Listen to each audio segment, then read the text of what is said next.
세월 앞에는 장사가 없다는 그런 말이 정말 맞는 것 같습니다. 언제부턴가 차를 세워두면 바닥에 기름이 고여 있었는데 엔진 오일이나 아니면 오토미션 오일 중에 한 군데서 새는 것이 맞을 것 같은데 어디서 새는지 감을 일단 잡을 수는 없었습니다. 타고 다니다 보니 차 안에서 오일이 타는 냄새도 나고 해서 하는 수 없이 장로님이 운영하는 카센터에 맡겼는데 두 번은 오토미션 바닥에 커브를 이렇게 커브가 좀 풀렸다면서 조여주셨습니다. 하지만 그래도 기름이 비치고 그래서 엊그제 맡겼더니 이번에는 미션의 그 펜 커버를 완전히 뜯고 실리콘 작업을 해서 붙였는데 그래도 샌다고 합니다. 문제는 차가 오래되어 부품이 단종되고 안 나온다는 거죠. 15년 된 차라서 부품이 공급이 안 되는 것도 있지만 희소성이 있는 차라서 더더욱 부품이 일찍 중단된 그런 모양입니다. 이제는 폐차를 해야 되나 하는 생각을 했는데 그런데 장로님께서 업자들이 모여 있는 단체 카톡방에서 이 부품을 가지고 있는 사람 이렇게 질문을 올렸답니다. 때마침 한 사장님이 응답을 주셨고 이거 가지고는 있는데 어디에 써먹을 때가 있을까 그런 생각에 보관은 해두었는데 주인이 나타났다고 좋아하시고 선뜻 매각을 해주셨죠. 그 덕에 어제 저녁에 장로님께서 수리를 다 했다고 연락이 왔습니다. 그 외에도 상태가 안 좋은 부분이 있어서 안 그래도 폐차 외에는 길이 없었을 것 같은데 당분간은 생명이 연장된 셈이죠. 출고한 지 7년 되었고 32만 킬로 탄 차를 제가 구입해서 이제 15년 되었고 제가 10만 킬로를 더 운행해서 42만 킬로가 되었는데 세월의 흔적 속에 자꾸 고장나기 시작하는 거죠. 부품만 나오면 수리해서 타면 좋으련만 부품이 공급되지 않으니 마냥 운행할 수 있는 것만은 아니죠. 예전처럼 제가 사업을 계속했더라면 벌써 바꾸었을 터인데 바꿀 수 있었던 시절도 은혜이고 바꿀 수 없는 것도 마음대로 바꾸지 못하는 것도 은혜라는 것입니다. 여러분 내 힘으로 할 수 있는 것도 은혜이지만은 내 힘으로 할 수 없는 것도 분명히 은혜인 줄 믿습니다. 우리 연로하신 성도님들이 본인의 힘으로 할 수 있는 일들이 많이 없어서 답답하고 한숨만 쉬고 계시는 분들이 참 많을 것입니다. 그렇지만은 그래도 할 수 있는 것보다 할 수 없는 것이 더 많다는 것도 은혜라는 것을 알아야 됩니다.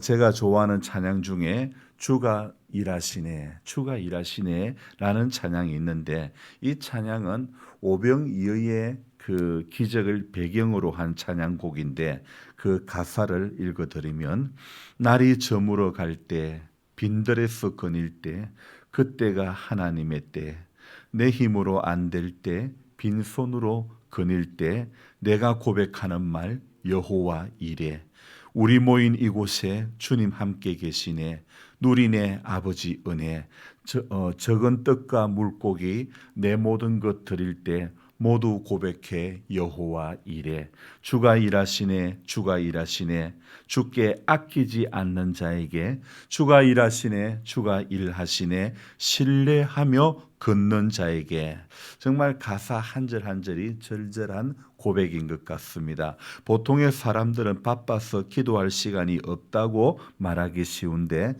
빌 하이벨스 목사님은요 너무 바빠서 기도한다 이런 말씀을 하셨습니다. 여러분 인생의 가장 힘든 순간에 더욱 하나님을 붙잡아야 될 줄로 믿습니다. 날이 저물어 갈 때, 인생의 날이 저물어 갈 그때, 빈들에서 거닐 때, 정말 아무도 없다고 느껴지는 그때에 바로 그때가 하나님의 때가 되는 것과 그때가 주가 일하시는 때라는 사실 앞에 오늘 우리가 감사해야 될 줄로 믿습니다. 내 힘으로 안 될 때, 빈손으로 거닐 때 내가 고백해 여호와 이래. 내 힘으로 안 되고 아무것도 없는 빈손일 때 우리가 고백해야 할 말이 여호와 이래라는 말입니다. 8년의 세월에 또 지내는 동안에 발휘되어 준 차가 부품이 없다고 수리가 안 된다고 했는데 다행히 수소문 끝에 구하게 된 것도 여호와 이레가 아닐까요? 이제는 영원히 폐차 외에는 길이 없다고 생각해질 그때도 여호와 이레의 하나님은 일하신 줄로 믿습니다. 오늘도 그 하나님을 신뢰하며 걷는 자에게 주님은 일하시는 하나님이신 줄로 믿습니다. 여러분 인생을 살면서요, 누구나 아픔은 다 한 가지 이상 가지고 있습니다. 이 세상에 호흡하고 살아가는 사람은 누구나 할 것 없이 다른 사람이 가지고 있지 않은 아픔을 한두 개씩은 다 가지고 있지요. 겉으로는 속속들이 말을 다 안 하고 계시지만 그러나 모든 것이 좋아 보여도 좋은 집에 살고 좋은 차를 타고 또 자녀들을 속 안 썩이고 해도 모든 사람은요, 아무도 모르는 이런 아픔을 숨기고 사는 사람들이 대부분이죠. 예전에 이건희 회장님의 그 셋째 따님이 미국에서 자살을 했던 소식을 우리는 알지 않습니까? 세상에 하나도 부족함이 없을 것 같은 그 집의 딸이 하나도 아무리 봐도 부족한 것이 없어 보이는 그녀가 왜 자살을 결심했을까요? 사람들은 바보같이 왜 그래? 이렇게 생각할지 했을지 모르겠지만 그러나 그 사람이 가진 뭔가 부족한 것이 있었기 때문이 아닐까요? 여러분 겉으로 보는 세상과 겉으로 보는 사람과 겉으로 보는 교회와 이 속으로 보는 것, 속으로 들여다보는 것, 깊이 속속들이 들여다보면요, 세상과 사람과 교회도요, 속속들이 들여다보면 전부 아픔이 있고 부족함이 있고 정말 저물어 가고 빈들에서 거니는 그런 모습이 많은 것입니다. 그러니 살면서 나는 불행하고 아니 나만 불행하고 다른 사람은 행복해 보인다. 세상 사람들은 내만 팔자가 더럽고 다른 사람은 팔자가 편한 백성이다. 믿음이 없으면 또 이렇게 말할 수도 있겠지요. 하지만 이렇게 생각하는 것만큼 바보스러운 생각이 없다는 것입니다. 다른 사람에게도 빈들이 있고 다른 사람에게도 분명히 아픔이 있다는 겁니다. 물질적으로 부유했던 여인이지만 이 여인에게는 아이가 없는 치명적인 그런 아픔을 가진 여인이 있습니다. 바로 오늘 이 본문에 나오는 수넴 여인이라는 분이죠. 이름은 정확하게 기록이 되어 있지 않지만은 그러나 이 여인에 대해서 오늘 우리는 열왕기하 4장 14절에 보면요. 이렇게 이야기합니다.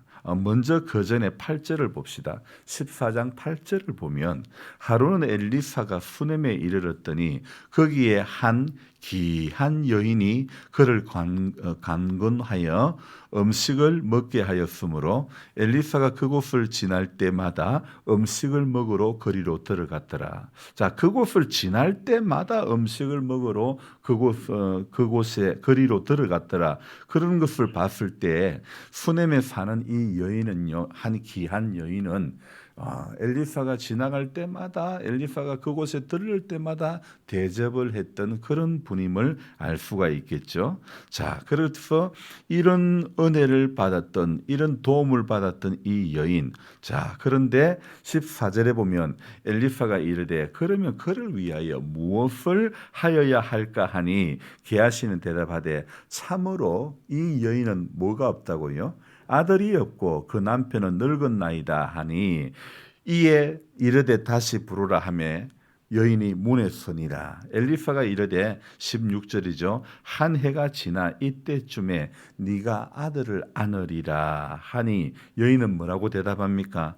내 주 하나님의 사람이여 당신의 계집종을 속이지 마십시오. 그렇게 이야기를 하지요. 자, 그런데 17절에 뭐라고 되어 있습니까? 같이 읽읍시다. 여인이 과연 잉태하여 한 해가 지나 이때쯤에 엘리사가 여인에게 말한 대로 아들을 낳았더라. 자, 불가능한 일이 가능한 일로 바뀌어진 것입니다. 맞죠? 자, 그런데 문제는 18절부터입니다. 자, 18절 읽어볼까요? 그 아이가 자라매 하루는 추수꾼들에게 나가서 그의 아버지에게 이르렀더니 어떤 사건이 일어났습니까? 그의 아버지에게 이르되 내 머리야 내 머리야 하는지라 그의 아버지가 사안에게 말하되 그의 어머니에게로 데려가라 하매 그래서 어머니에게 데려갔는데 나까지 어머니의 무릎 위에 앉아 있다가 마지막 20절 끝에는 어떻게 해요? 죽었더라. 참 안타까운 일입니다. 엘리사 하나님의 사람을 늘 섬기고 대접했던 이 수넴 여인의 정말 자식이 없었던 이 아들 이 여인에게 내년 이맘때쯤 네가 아들을 안으리라. 하나님의 사람이요. 당신의 계집종을 속이지 마십시오. 그랬지만은 아이가 정말 과연 그 말대로 잉태가 되고 이렇게 아들을 낳았는데 자, 그런데 문제는 그 아들이 추수꾼들에게 나가서 그의 아버지에게 이르렀더니 아이고 머리야 아이고 머리야 이러면서 머리가 아프다는 두통을 호소할 때 엄마에게 데리고 가라 했는데 데리고 가는데 좀 무릎에 앉아 있다가 나까지 무릎에 앉아 있다가 자 죽어버렸다. 지금 이야기를 하고 있지 않습니까? 여러분 생각해 봅시다. 어떻게 얻은 아들입니까? 어떻게 얻은 아들인데 아들이 죽은 뒤에 이 여인이 어떤 행동을 하는가가 바로 오늘 우리가 눈여겨보아야 될 내용인 것 같습니다. 자, 아들이 죽었을 때 수넴 여인이 취한 행동이 무엇입니까? 남편에게 어떤 요청을 합니까? 22절에 그 남편을 불러 이르되 청하건대 사한 한 명과 나귀 한 마리를 내게로 보내소서 내가 하나님의 사람에게 달려갔다가 돌아오리이다 하니 지금 아들이 죽었습니다. 아들이 죽었는데 남편에게 내게 도와줄 수 있는 사람 한 명과 그리고 나귀를 달라고 그래서 사한 한 명과 나귀를 타고 하나님의 사람에게로 이 수넴 여인이 달려갑니다. 자, 자신의 아들을 살리기 위해 수넴 여인은 하나님의 사람을 찾아가지요.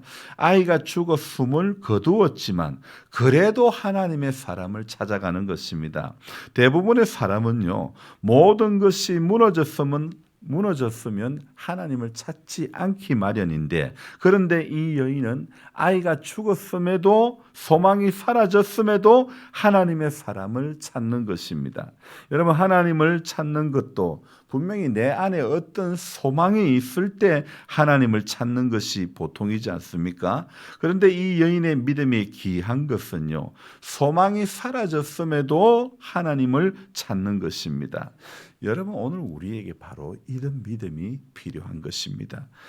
저도 그제 며칠 전에 이 차 때문에 오토 미션에 하부 커브가 없어가지고 이 커브가 이게 부품이 국내산이 아니고 독일제라는 거예요. 그래서 미션 자체가 우리나라에서 만든 게 아닌 것 같아요. 그래서 그 미션에 하부 커브가 없어서 차를 폐차해야 할 상황이었지만 이것도 주님 어떻게 해요? 바로 수넴 여인의 아이의 그 죽은 것과 같은 상황이죠. 하지만 내 힘으로 안 될 때, 빈손으로 거닐 때 내가 고백할 말 뭐라고요? 여호와 이레. 여호와 이레의 하나님이 장로님의 단톡방을 통해서 일하신 거죠. 하나님은 오늘도 저와 여러분들이 주를 신뢰하며 걸으면 반드시 광야에서 길을 내고 사막에서 물을 내시는 하나님인 줄로 믿습니다. 지난 이틀간 성경 읽기 단톡방에 계신 31분이 오전에 전부 다 읽어버리는 거예요. 거의 오전에 읽기 완료를 다 올리셨습니다. 그래서 다른 방에 계시다가 일독방에 계시다가 들어오신 전도사님이 목사님 이 방은 왜 이래요? 이 방은 분위기가 달라요. 막 그러면서 난 이 방에 오기를 너무 잘했다 이런 이야기를 하는 겁니다. 여러분 생각해 보십시오. 말씀 읽고 기도하는데 하나님 왜 귀한 것 안 주겠습니까?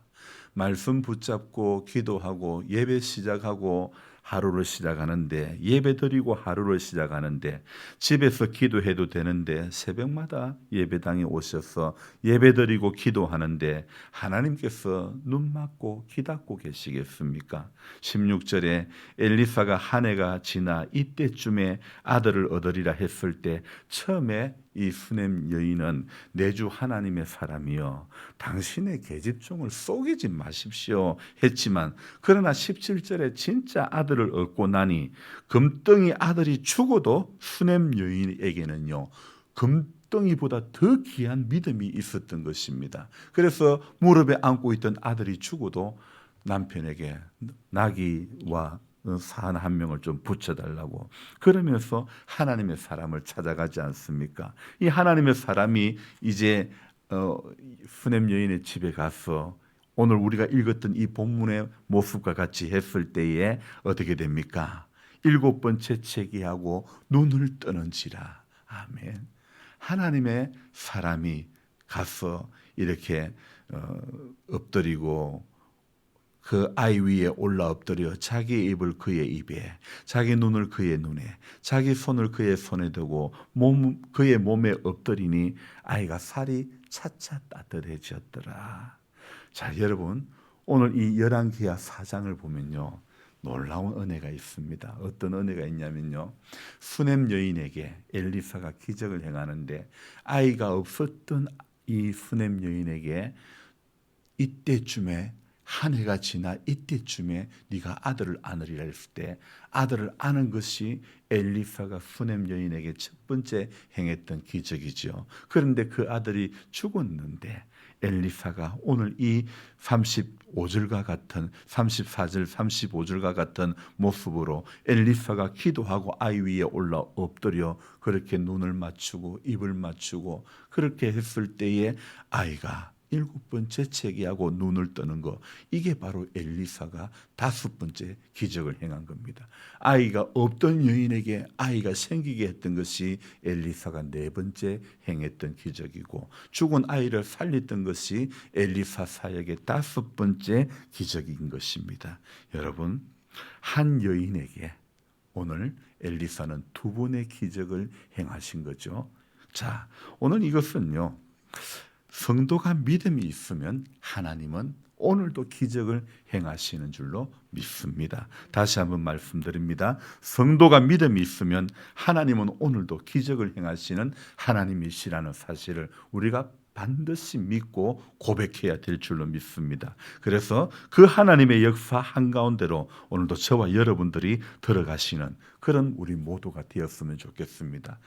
정말 빈들이라고 생각되는 그때, 날이 저물어 간다고 했던 그때에 저와 여러분들이 여호와 이레의 하나님이 계신다, 나와 함께 하시는 하나님, 그 하나님은 광야에서 길을 내어주시고 분명히 사막에서 물을 내어주시는 하나님, 아이가 내 머리야 내 머리 하면서 죽었지만은, 어미의 품에서 죽었지만은, 그러나 어머니는 당신의 계집종을 속이지 말라고, 네 아들을 얻는다 할 때 속이지 말라고 했지만, 그러나 정말 아들을 얻고 났을 때 그 여인은 하나님은 모든 것이 가능하다는 것을 아셨던 그런 분인 것 같습니다. 저와 여러분들의 믿음이 바로 이런 믿음이 되어져야 될 줄로 믿습니다. 모든 상황을 극복하게 하고 뛰어넘게 하고 역전시켜 주시는 하나님의 은혜를 오늘도 우리가 소망하며 기도하고 나아가면 하나님은 오늘 이 하루 가운데서도 반드시 기적을 행해 주실 줄 믿습니다.